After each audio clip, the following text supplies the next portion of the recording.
This is the safety tool from FutureSky, and if you look here, we've got a pointer to cut auto glass.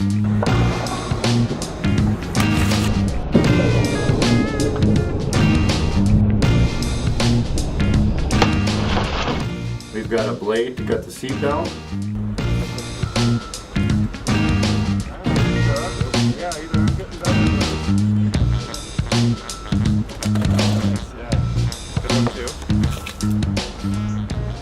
And then we have two other features on this one.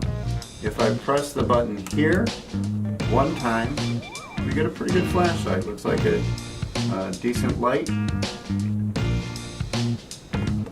Click it a second time, and we get the hazard light. Not only on this side, but also on that side. So you get a nice, bright hazard light if you're in an emergency.